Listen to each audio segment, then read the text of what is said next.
Welcome back to Crystals and Codes, beautiful souls. I'm so glad you're here today. If you are a parent, a caregiver, or even someone who reflects on the relationship you had with your own parents growing up, this one is for you. Today we are diving into one of the most tender and profound teachings found within the law of one material, the sacred relationship between a parent and their child. Ra. The sixth density social memory complex, channeled through Carla Ruckert, was asked a very specific question about how the energy centers, from red all the way up to violet, might be activated through the teach and learn relationship of a parent and child. And what Ra offered in response is something truly beautiful. It is not a rule book. It is not a rigid system. It is an invitation back to the heart. Let's go through the passage together now. The questioner asked Ra, using the teach/learning relationship of parent to child, what type of actions would demonstrate the activation of the energy centers in sequence from red to violet? And Ra responded, the entity, child or adult as you call it, is not an instrument to be played. The appropriate teach-learning device of parent to child is the open-hearted beingness of the parent and the total acceptance of the beingness of the child.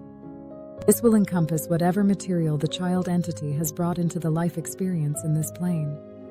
There are two things especially important in this relationship, other than the basic acceptance of the child by the parent. Firstly, the experience of whatever means the parent uses to worship and give thanksgiving to the one infinite creator should, if possible, be shared with the child entity upon a daily basis, as you would say. Secondly, the compassion of parent to child may well be tempered by the understanding that the child entity shall learn the biases of service to others or service to self from the parental other self. This is the reason that some discipline is appropriate in the teach learning. This does not apply to the activation of any one energy center, for each entity is unique, and each relationship with self and other self doubly unique. The guidelines given are only general for this reason. Okay, let's breathe into that for a moment. What Ra is offering here is so gentle and yet so deeply powerful. Let's unpack it piece by piece. The child is not an instrument. The very first thing Ra says, before anything else, is that a child is not an instrument to be played. I appreciate the analogy used here.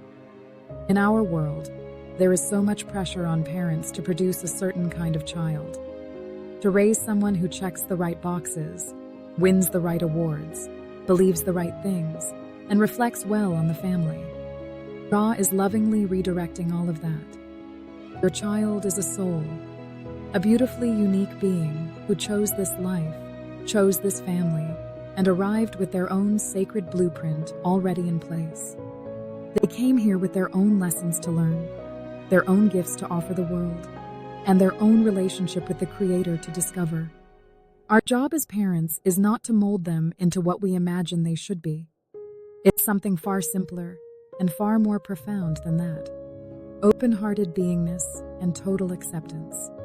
Ra says the most appropriate teach and learn tool a parent has is their open-hearted beingness and the total acceptance of the child. Notice Ra doesn't say the most important thing is your parenting strategy, your educational philosophy, or how many enrichment activities you sign them up for. It's your beingness. It's the quality of energy you bring into the room when your child walks in. Think about what it feels like when someone truly accepts you. Not a version of you that they want you to be, but you, exactly as you are, right now. That feeling is one of the most healing things a human being can experience. Ra is saying that this open-hearted, unconditional acceptance is the foundation of everything. When a child grows up feeling truly seen and accepted by their parent, their energy centers have space to unfold naturally, like a flower turning toward the sun. This doesn't mean parenting is passive. It means the ground you stand on as a parent is love, not performance, not fear, not control. Sharing your spiritual practice daily. Now here is something Ra highlights as especially important.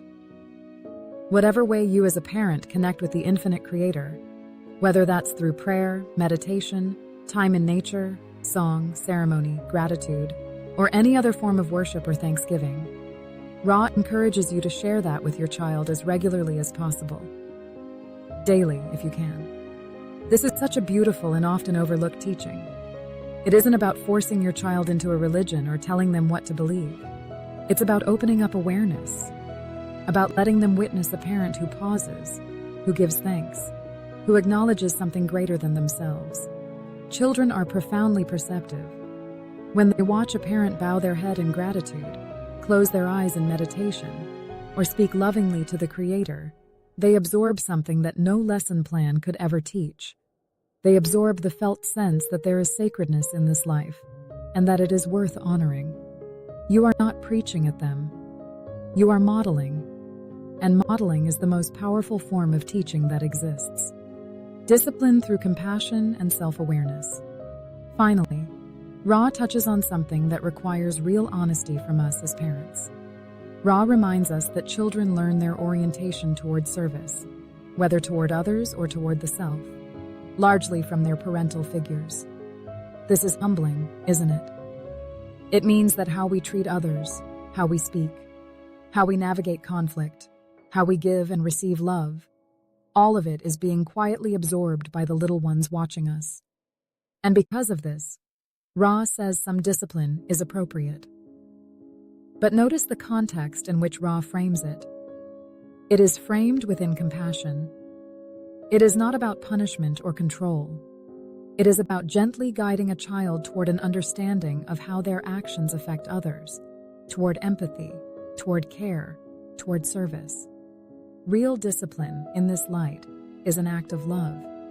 It is a parent saying, "I see you, I love you, and I want to help you grow into the fullness of who you are." What Ra gives us here is not a checklist of parenting do's and don'ts. It is an invitation to show up, fully, openly, and honestly, as a loving presence in your child's life. Be open-hearted. Accept them completely. Let them see you in your devotion. And walk with integrity, knowing that your example is quietly shaping their soul. Whether you are parenting a toddler, a teenager, or even reflecting on the inner child still living within you, these words hold something precious. A reminder that love, in its purest and most consistent form, is the greatest teacher of all. Thank you so much for watching Crystals and Codes. If this resonated with you, subscribe for more spiritual wisdom content. And as always, stay open and stay curious. With much love, we'll see you in the next one.